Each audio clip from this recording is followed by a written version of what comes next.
انت مش مقياس، انت مجرد تجربة. في ناس فاكرة إن الحياة نسخة واحدة وإن رد فعلهم هو الطبيعي، ولو حد اختلف يبقى هو اللي غلط. بس الحقيقة أنت مش مقياس، أنت مجرد تجربة. اللي أنت شايفه سهل ممكن يبقى عند غيرك معركة عمر.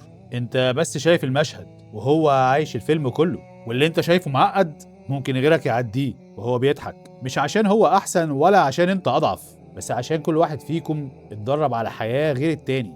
في فرق بين واحد اتعود وواحد بيتعلم. انت بتجري في طريق انت حافظه وهو بيحاول يمشي في ارض رجله اول مره تدوس فيها. فما تقارنش سرعه واحد عارف السكه بواحد لسه بيدور على الطريق. اللي انت بتنجزه في دقيقه غيرك ممكن يدفع فيه اسبوع من اعصابه. اللي انت شايفه تاخير عند غيرك ممكن يكون بدايه، وده مش تاخير، ده تمن خبره لسه بتتبني.